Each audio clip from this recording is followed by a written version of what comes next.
And I think that at that time the website was islamtomorrow.com. So I clicked on this link, and there it was. There is this man from Texas, like me, and he had his whole story there on how he came into Islam.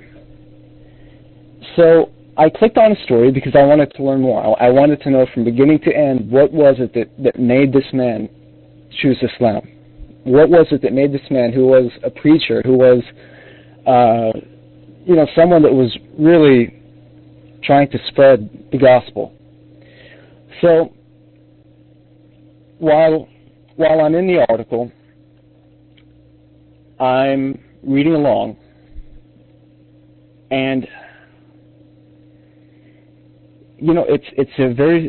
my story is very simple, but subhanAllah, the way that Allah guides you, it's something else. Sometimes it's so simple, but you don't understand how Allah can guide people in the way that He does, at the times that He does. So whenever I'm in his article and I'm reading about how he became a Muslim, I saw that he was talking about the Quran and how the Quran itself was a perfect revelation that came from God. That in over the 1400 years since its revelation, not an ayat has been changed, that it's been memorized by people from all around the world, just etc. It was just amazing. But what the bottom line for me was about the Quran is that it spoke to me in a way that no other scripture could ever speak. It spoke to me directly. It made sense. It's like someone tapping you on your shoulder. You turn around and everything is just shown to you, and it opens your eyes. So for me, that was one thing. But one thing I should have mentioned before was that it was Prophet Muhammad sallallahu alaihi wasallam that was easy for me to see as a prophet. Now, previously I said that while I was a Christian, it was easy for me to not so much think of myself as a Christian, but as a person that thought of himself as trying to follow the prophets. So when I saw the Prophet Muhammad sallallahu alaihi wasallam, I saw that this man wasn't bringing another message. He wasn't bringing anything different from what the prophets of the past brought, except that the message that he was bringing has not been changed. It has not been manipulated. It hasn't suffered from the ills that people have put in to the teachings of past prophets. So his teaching and the book that he's showing us that comes from Allah, it all confirms for me that this man was sent for all mankind.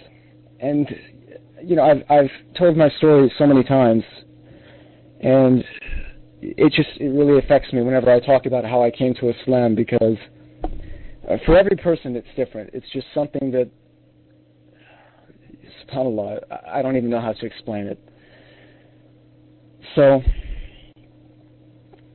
after seeing the Quran, after seeing the Prophet Muhammad, peace be upon him, after praying for guidance for years, without even thinking beforehand, I remember, subhanAllah, please forgive me if I'm stuttering on the mic or whatnot, but I would remember that I would see the Jewish people, and then I would see the Muslim people, and I saw the Christian people too, and I said, God, if you want me to be Jewish, then I'll be Jewish. If you want me to be a Christian, then I'll be a Christian. If you want me to be a Muslim, then I'll even be a Muslim. Just guide me. Just show me the way. So, in short, I saw the pure message from God. with the final prophet that was sent for all of mankind, not just a particular nation or a tribe, but the prophet that was sent for all mankind in the most perfect and complete deen. So, with all of that being said, that's how I came to Islam. I just realized, I just woke up to the truth. I didn't get myself stuck on a lot of the prejudices that come from some of the Christian, some of these Christian leaders that look to deceive people about Islam to make themselves look as if they're guided by talking about a moon god or this or that. But the bottom line is that there is only one God, and it's Allah. And that the God that Jesus was worshiping, it was Allah. After I saw Islam, I embraced it immediately. And I just came to monotheism, Islamic monotheism, just immediately. So, Jazakallah khairan for giving me the opportunity to tell you brothers my story, brothers and sisters. Jazakallah khairan. So with that, the brother I know is wanting for questions and answers, so I'm going to get off the mic.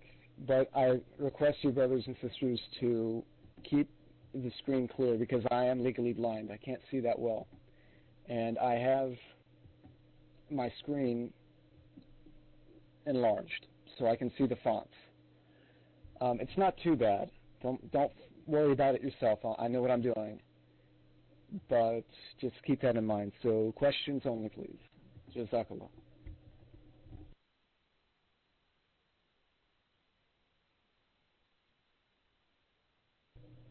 What was the reaction of my family?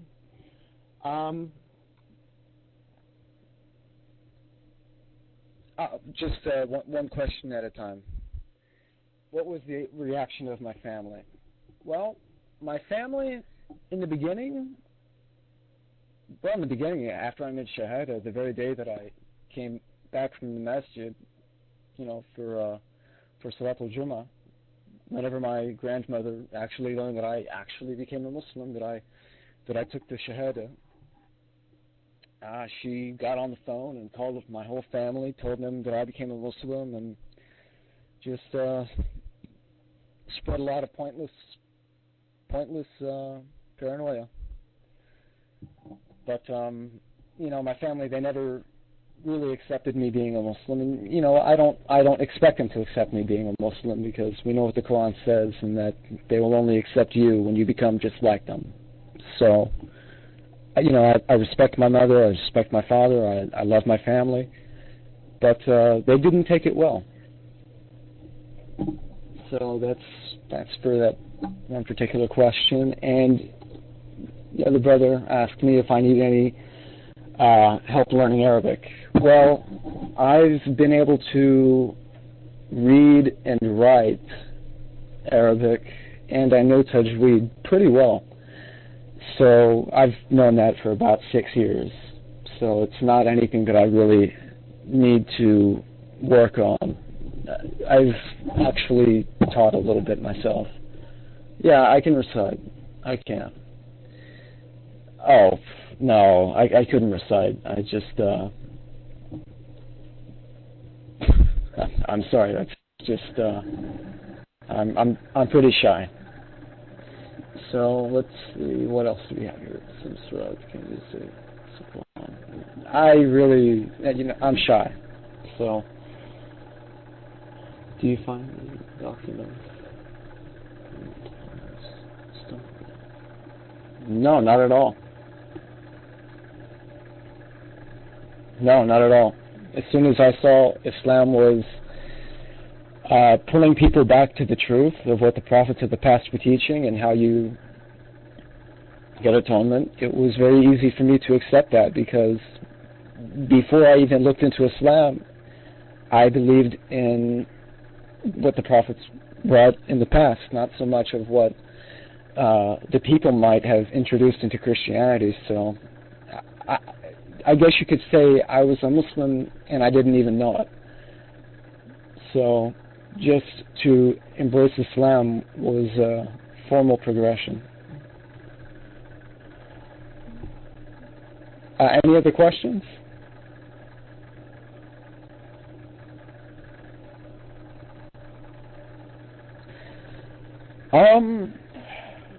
Let me think about that.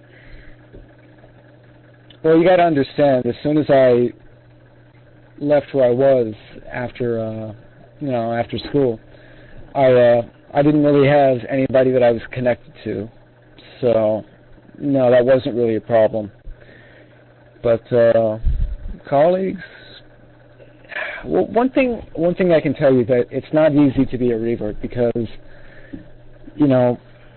not that I'm the sort of person that would flash my religion or wear it on my shoulder, but I've actually lost work due to me being a Muslim. They're not going to outright tell you that it's because you're a Muslim. They'll always give you some other excuse, but unfortunately, it's not been easy. So you have to, being an American, it's not easy for Americans to see other Americans become Muslims. So you have to hide your religion.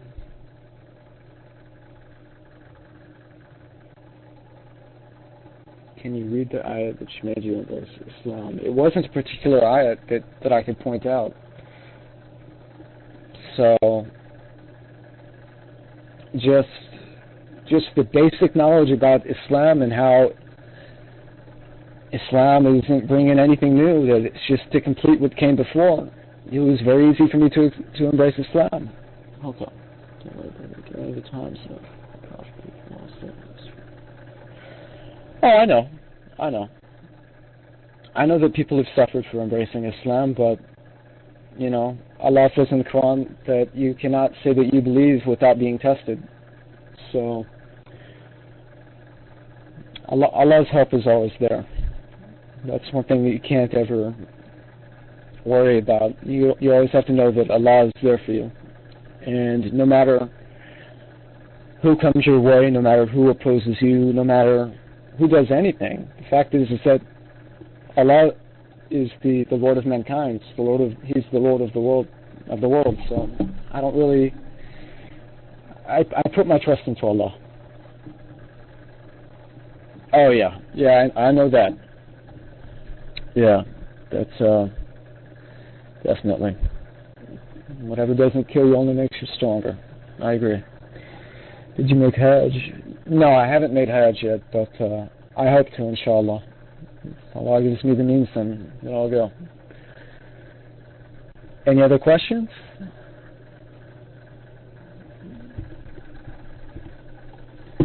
Any other questions?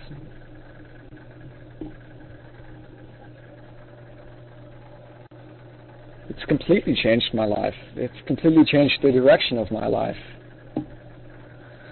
I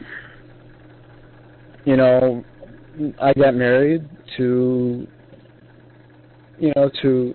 an Arab Muslimah, and even where I live now, it's where I am now isn't where I would have been if I didn't become Muslim. So Allah has protected me from a lot of bad things, and a lot of the just a lot of the ills of society. I didn't really get engaged in much of that stuff because I embraced Islam when I was 19.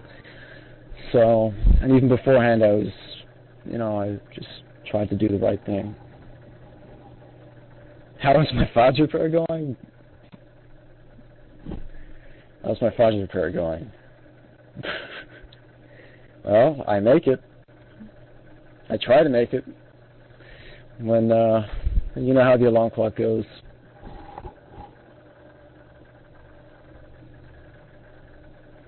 Any other questions?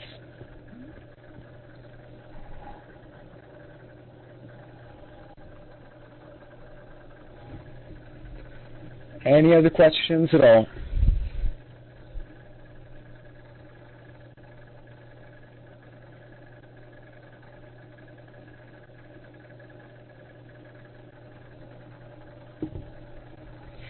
Yeah, actually, my grandmother did on my father's side, but you know, a couple of years after she took the Shahada, she died. But that was our little secret. Yeah, she kind of accepted Islam the same way I did. It was very easy. But you have to keep in mind that Allah is the one that guides.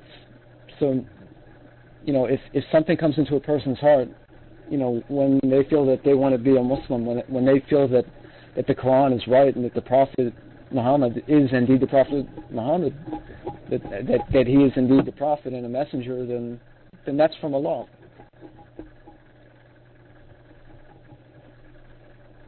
I mean,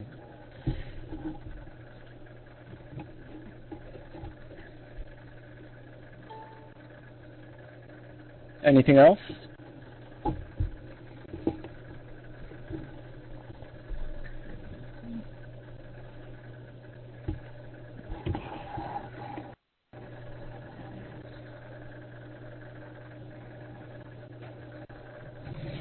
Yeah, good luck with that.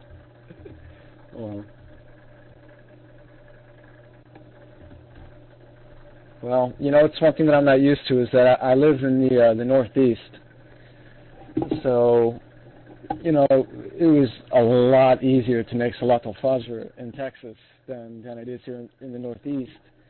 That doesn't mean that I don't make it. I do make it. I do. It's just, it's a big struggle. Yeah. New York. Yeah. That's you know, I've gotten used to it. You know, it's colder here than how it usually is in Texas, but you know, you get used to it after a bit of time.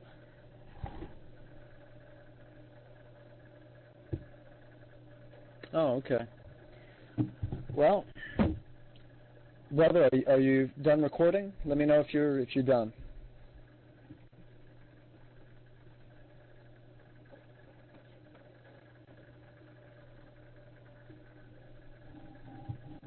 That's not far from me. I'm in Brooklyn.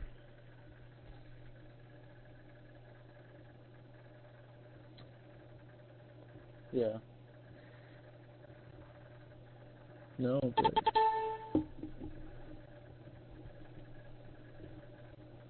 Well, yeah, those are in Brooklyn. Pretty far from me, though. I don't really get the opportunity to go there too much. Yeah. All right, well, I'm going to give up the microphone. So, thank you, brothers and sisters, for giving me the opportunity. Assalamu alaikum.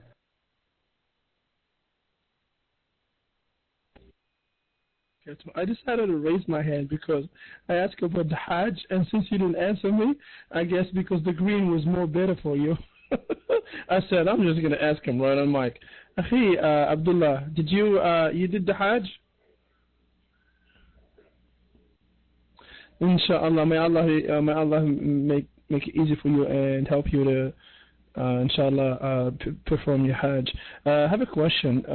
What did you really what was the thing that you found in the Quran more interesting? First days when you started reading about the Quran, do you remember like what was the surah, what things that really I know the whole Quran, mashallah, is all together the same, is all important, interesting. And did you miss anything from the past? Do you really feel like your freedom was taken away from you? That you wish to go back and not be a Muslim, inshallah? Or do you feel that Islam has given you your freedom, inshallah? I'll give you the mic, inshallah. And if I have any other question, I'll let you know. Assalamu alaikum. Wa alaikum salam. If you could just type in the first question. But have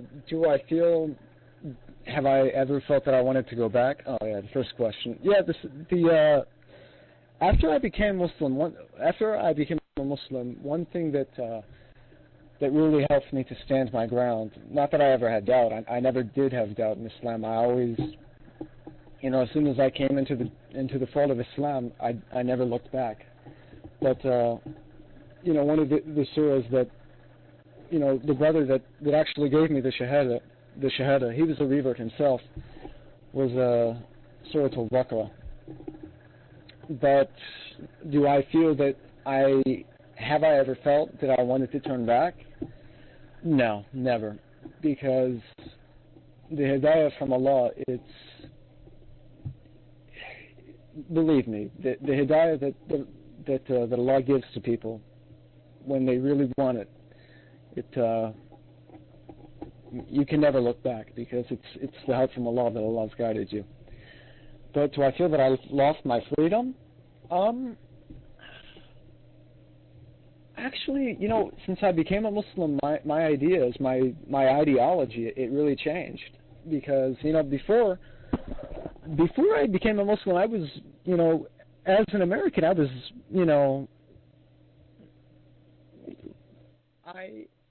I had my ideas, okay? But now as a Muslim, do I believe that I need to be, quote-unquote, free? I don't really think in that way. The way that I think is that I am a slave of Allah. I am a slave and obeying Allah. Because to obey Allah and to obey the commandments that He's given us,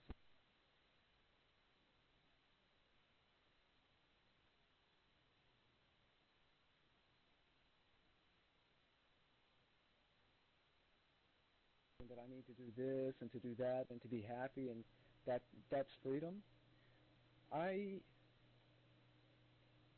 If being free means that you can just really do whatever and it be detrimental to yourself and to society, then I just don't believe in that. I'm the sort of person that since I've accepted Islam, I've accepted the law of Allah. So that's what I believe in. Do I believe in? I don't mean to get all political in here, but do I believe in this democracy and everything? No, I don't. Western democracy, no. It's quite contrary to what is in the core of what I believe in. I am a Muslim, so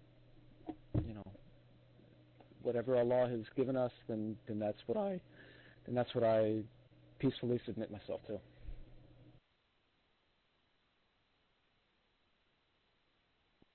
Okay, Assalamu alaikum. Brother Abdullah, were you done with the mic, inshallah, or I don't know, because I saw your hand. Well, I saw the mic. I saw you drop the mic, or I don't know if you're done. Okay, I just wanted to ask you a very brief question. For those, okay, Jazakallah khair, brother. First of all, before I begin, I just wanted to say, very inspiring story, mashallah, very beneficial, and we're very glad to have you here with us, sharing your story. It's a wonderful story. It's very inspiring for us and for those who are new Muslims. I just wanted to ask you, what advice do you have for those who are in a situation that you were before, like meaning in your shoes? Subhanallah, I'm trying to word this. Okay, what advice do you have for those who are where you were before? Does that make sense? What advice do you have for those who are looking for the truth, and for those who are where you say you were before you accepted Islam? Is my question clear, inshallah? Brother Abdullah, yes? Okay, Jazakallah khair.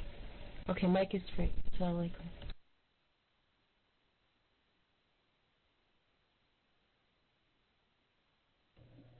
Assalamu alaikum. I'm sorry, I don't mean to jump the mic, brother.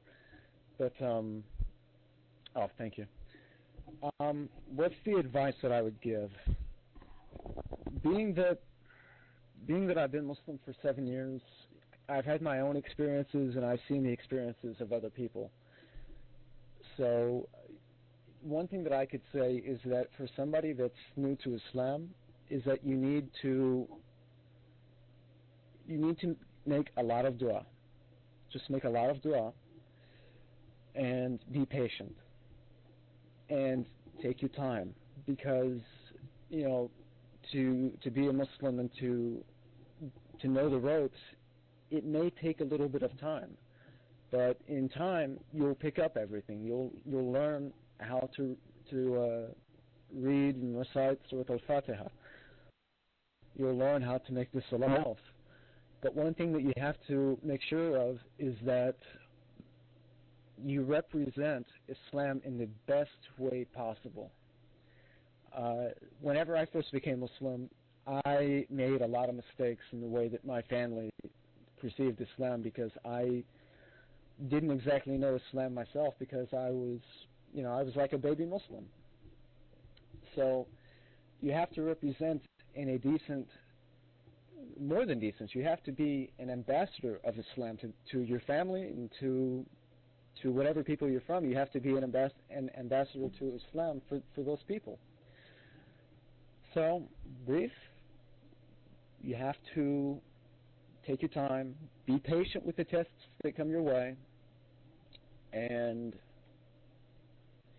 just know that Allah's on your side. Don't lose hope, and don't think that things are too complicated, because they're really not.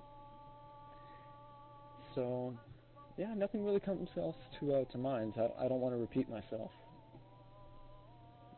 Non-Muslims who want to know Islam. Well, if you really want to know Islam, the only place that you can go to get the pure knowledge about Islam is the Quran. And because, the Quran is in the original Arabic language, the closest thing you could come to is a good translation of the Quran. So if you wanted to get that translation and talk to a person that knows the Quran, I think I have a website for non-Muslims that I would recommend. But if you really want to get to know Islam, if you really want to get to know without reading a book, without reading the whole Quran, one thing that I would suggest is a couple of things on YouTube. It's pretty simple. Just use the fastest lectures, and to get the fundamentals, I would say the Deen Show. But that's just for the person that wants to hurry up and get the gist of what the basics of Islam are. But yeah, those shows are really, really good. You just have to focus on the basics, but keep things easy. You do not want to. If somebody's even thinking about coming into Islam, one thing that you've got to do. This is one mistake that I made. Is you push things on the people. Like, for instance, my stepbrother years back, he took Shahada. I gave him Shahada, and I told him about Islam, but because I was a new revert myself, because I was a new Muslim, I'm sorry, things aren't coming out right. I did not represent Islam in the proper way, because I was running 60 miles an hour, not making baby steps, when the first thing that he needed to do was to just be able to sit up.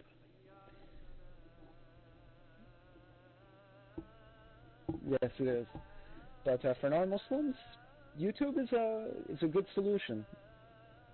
But one thing that I would want to tell the people is that you've got to be aware that there are a lot of videos on YouTube that slander Islam and don't really bring the truth about Islam, or even just the reality of Islam. They try to distort things. So for a non-Muslim that's really wanting to learn about Islam from Muslims, you've got to keep an open mind, but don't let yourself get stuck on what you see on the TV or in the news. You have to keep things simple, because Islam is simple.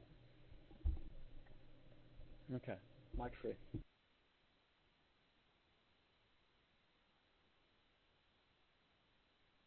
Okay, Abdullah, Jazakallah khair. And a question I would like to ask you is, how was your experience with Muslims and going to the mosque, meeting with Muslims? Did you find it hard? Did you find some cold shoulders? Was it? Did you see something different from before?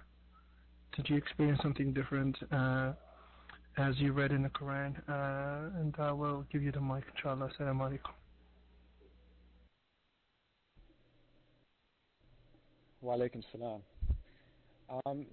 In the beginning, yes, I did see some different cultures and some different traditions, but it was really a pleasure and a privilege because if you've never really been outside the U.S., at that time I had only really seen nothing but the U.S. It's nice because you get to get a broader view of the world, and you get to learn about different cultures and whatnot. But have I come across different cultural problems? Yeah, whenever you go into a masjid where the people don't really know you, people get their ideas, and being that I'm in Brooklyn, you can imagine how that is. So, do Muslims?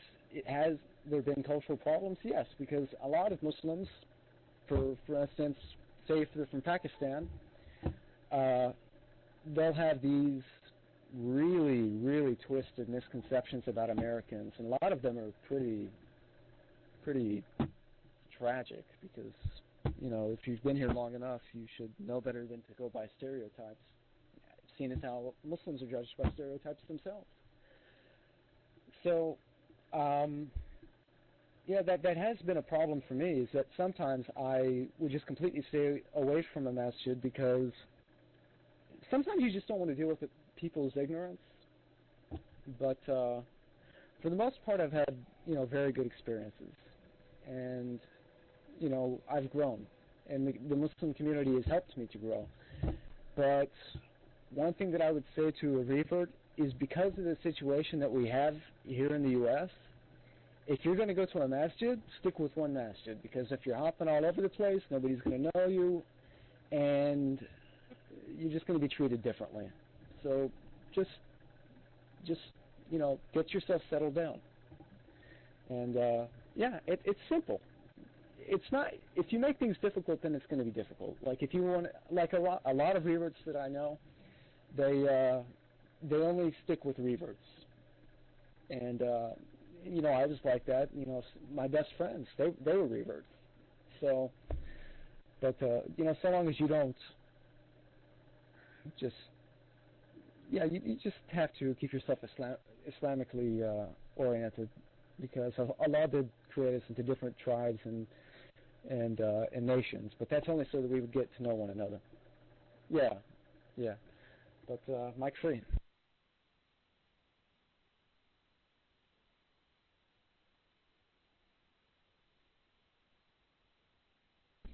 Yes, I agree with you, Jazakallah khair. The reason why I asked that question is because a lot of reverts, sometimes they leave the mosque and they don't want to leave Islam, but because they find it hard to interact or to get along with other people, they just basically don't go to the mosque. And you said that, and I think that's not just a revert issue. I think it's more than in the diversity of Muslims that are in the U.S. I think that's what, like you said, the background. Somebody just said something about curry. You have to try the curry, spicy food, I think. So it's just like there's a lot of traditionals and cultures that are involved in the religion, and that's why I tell people, be careful with mixing up culture, tradition, and religion. Religion is religion, culture is culture. Pakistani people, Moroccan people, they will gather and have couscous. Pakistan, they will have biryani. That's fine, but they're Muslims. Don't mix the culture and the traditions with the religion. So I would like you to talk about this if you got my question. Okay, well, I know the religion. So we're not going to fight. If biryani is fine, that's fine. But we're going to have to pray 5 times a day. That's fine. We're not going to get mad because somebody doesn't like biryani. That's what I'm trying. That's what I'm trying to say. I give the mic to Abdullah. Assalamu alaikum. Yeah, one thing that I would say is try praying with a lot of curry in your stomach. You're going to be in a lot of pain. I was actually, yeah, it's the truth. But, you know, sometimes I like it, but, you know, it's not my culture, it's not really my tradition, but occasionally it's okay. But for me, it's for instance, you know, the brothers in Tablighi Jamaat, you know, I spent a lot of time with those brothers. Like, you know, I've been for 40 days. Whenever I was a new Muslim, like a year or 2 years into being a Muslim, I went to a city for 40 days, and you know, all there was to eat was like Pakistani, South Asian food, and it really kind of it certainly did a job on my stomach. But you know, that's one thing that this is just one thing that goes without saying, is that nobody's going to be perfect. You've got good and bad in every group. But the bottom line is that we're all Muslims, and we cannot degrade another people, and we just have to know that, you know, we have to remember that we are all from Adam alayhi salam and Hawa alayha salam. Let me see. So, you know, as many cultural differences as there are going to be, it's, you know what, it's a good experience. It's a good experience. And sometimes, from my experience, it's good to get outside of your shell, because if you are only staying with what you know, then the way that you view the world is going to be, you're just going to suffer from tunnel vision. And if you're going to suffer from tunnel vision, then, you know, you're just, there's no need in blinding yourself. So, forgive me for the way that I'm speaking. I hope that everybody understands what it is that I'm trying to say. Assalamu alaikum.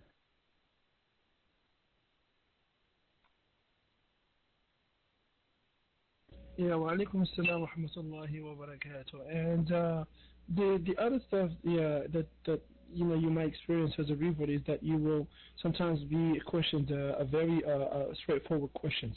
In some cultures it's okay, like the people would tell you, did you change your name?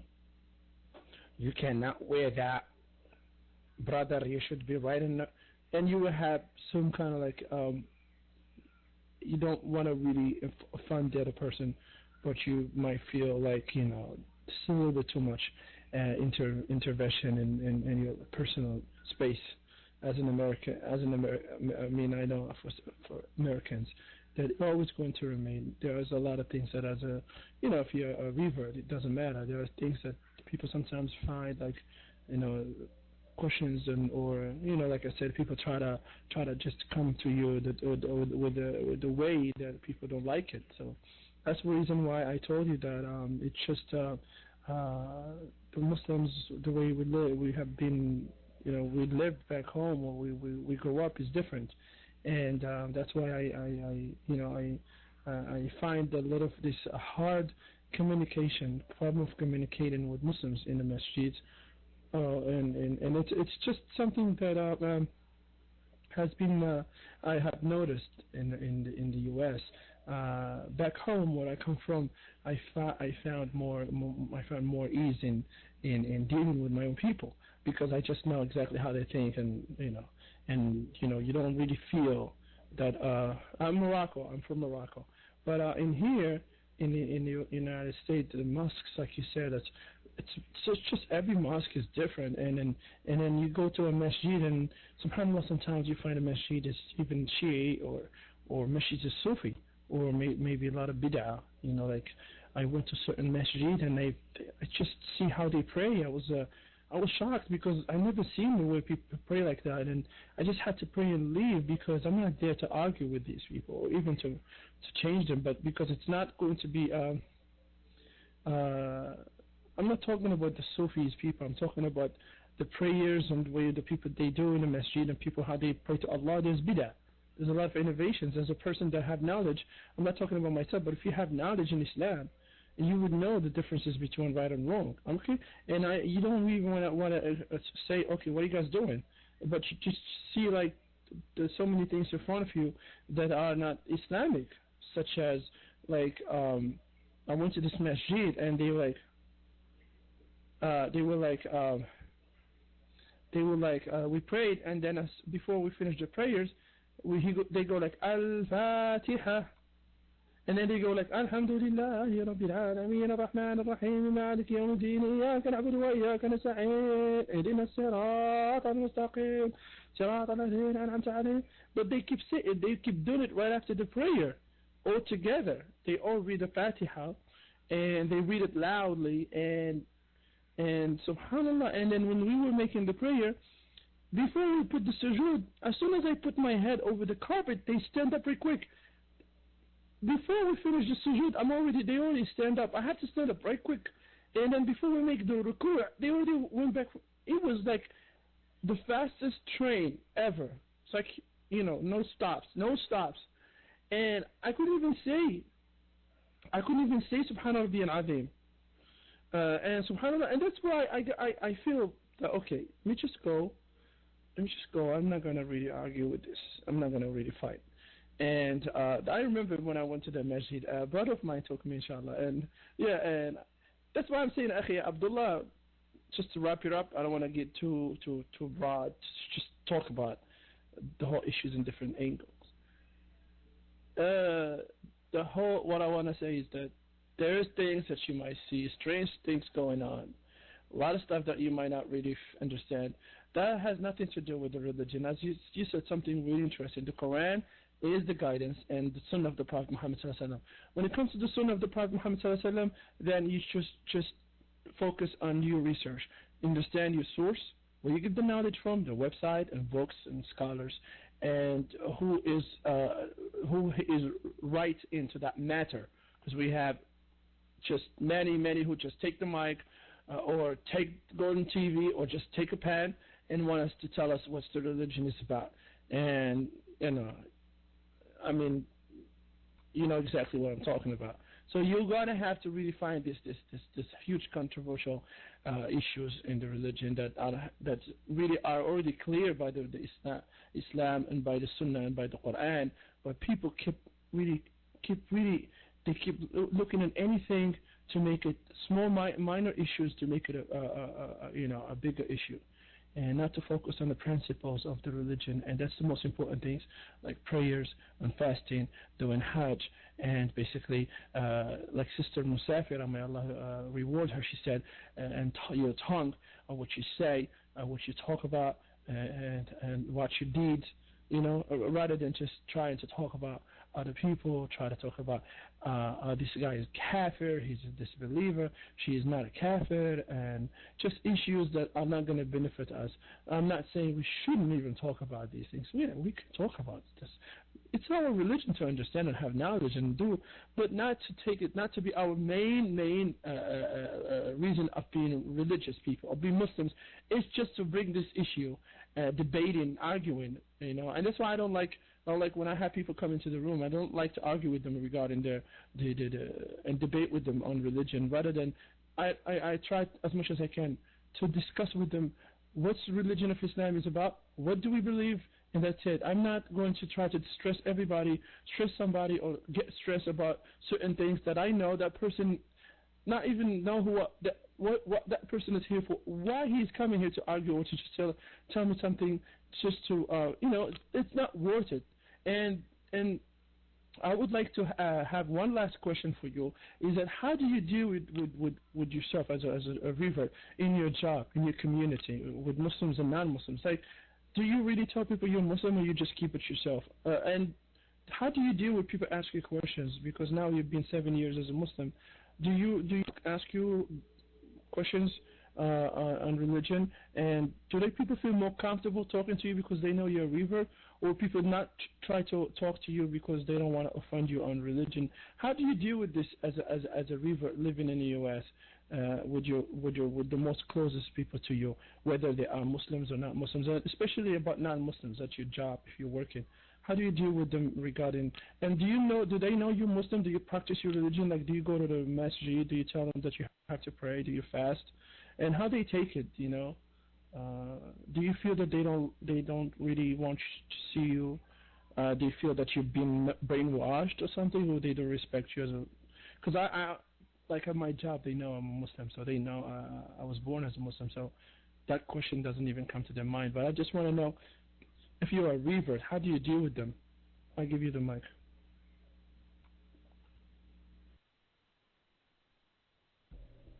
Thank you, brother. Well, I don't really make too much of a big deal about it. With the people that live around me in my area, they know that I'm Muslim, but I try not to talk about it or show it too much because it's people, they do suffer from Islamophobia. Just a lot of the things that are said about Islam. So I honestly, when it comes to religion, I've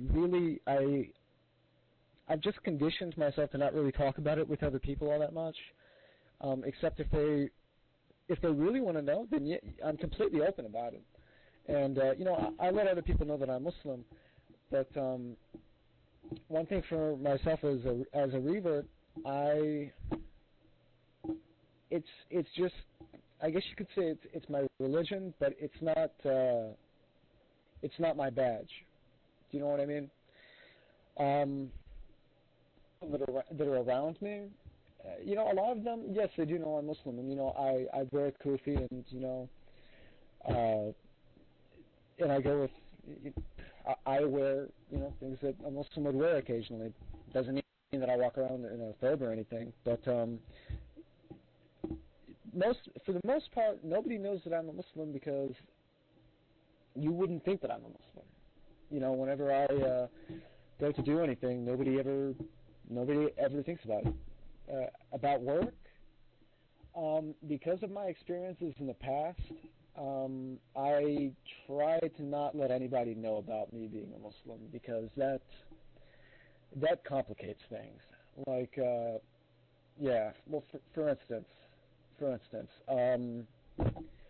I had a problem with a marriage license because in New York you're supposed to get a marriage license after you marry. So I had a whole big problem with this, and we were not able to get the marriage license because although my wife has spent an overwhelming majority of her life here in America, she's Egyptian. So she has the Egyptian passport, and it was expired because she doesn't go to Egypt all that much. So because that was a problem, I had to get in contact with the masjid, which took forever, and I finally found an imam that would host our wedding ceremony. So afterwards, whenever everything was finished and we were talking with the sheikh, he wrote up on a sheet of paper, on official paper that I've been Islamically married to my wife, and just that sort of thing. And because the marriage license was a problem, the way that I saw it is that if they just to make sure everything is all right when it comes to taxes for my job and everything, just in case they didn't think I was trying to slip something by them, for whatever reason, I bought my marriage certificate. It came from the masjid, and the person made a copy of it. And next thing I know, I am unemployed. And without any real open reason that they would tell me. So because this person was a revert, I guess, and just for whatever reason, whenever they saw something different, they dropped me, and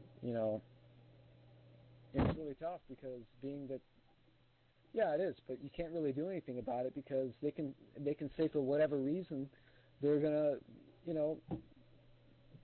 let you go. I mean, another thing is that, for instance, I told you brothers that I was legally blind. To to find work, being legally blind, like I can look you in the face, and I'm looking at you, I'm looking at you to your face, but because my eyes look like they're going, I guess you could say behind your shoulder, they think that there must be something wrong with me, when in fact it's just the way that Allah made the muscles of my eyes work. So being somebody that's legally blind, finding a job is really hard. But the only reason I'm saying that is because people can let you go for whatever reasons, or not for whatever reason, and not just about letting you go. Even when you're interviewing for work. So I had to become very cautious, and I had to really hide my Islam afterwards. So, I've at times, if there was a masjid around the corner, I would run over to the masjid for my lunch break and make my salat, or if I couldn't do that, I would just have to pray in the bathroom. And that's one thing about reverts, is that sometimes the circumstances of reverts are just so difficult that of all places, sometimes you have to pray in a bathroom of all places. But yeah, so I just keep things sort of private. I mean, I'm in the community, but I don't really talk about it to people that yeah, you guys know what I mean. But yeah, that's pretty much what I have to say. Assalamu alaikum. Mike's free. Yes, Akhi Abdullah, it seems that you had a hard time after you became a Muslim, and it was really shocking what you said regarding the the job, that they didn't take a decision regarding which should they really keep you and should they get rid of you. And I think the first thing that came to them is that, oh, this guy is not even he's a religious person, he's a Muslim, and there was a shock, but it's the way they handle it more than they saw you as a dangerous person, rather than they didn't even think about the reason why. But it's, subhanAllah, it's really hard. Yes, I know it was like very painful and very shocking to you, and I just want to tell you that we all go through the test. I understand, and it's just like I wish that you could have really handled it. I mean, I don't know if you did have the time, but I would really try to really, if they didn't give me an explanation, I could just take them to court. I mean, and I tell them exactly what happened, and I don't have to really take the whole company. I could take that person, specifically a person that you gave him the marriage paper, and basically just put them a stop on what they're doing. I mean, I'm sure that they will open up an investigation, and I'm sure that person, whoever took the decision against you, they will have to come up with something.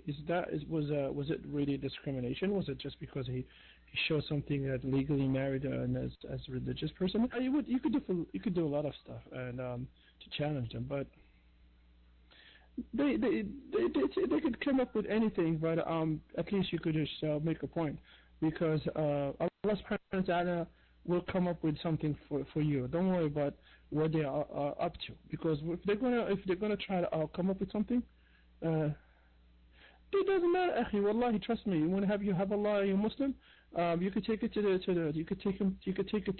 end, and let them come up whatever they're gonna come up. You never know. Subhanallah, Allah subhanahu wa ta'ala said, وَيَكِيدُونَ كَيْدًا وَأَكِيدُ كَيْدًا فَمَهِّلِ الْكَافِرِينَ أَمْهِلْهُمْ رُوَيْدًا. And they plot, and they make their plan, and I made my own plan. So let them plan until they find that they're gonna fill in there. But inshallah,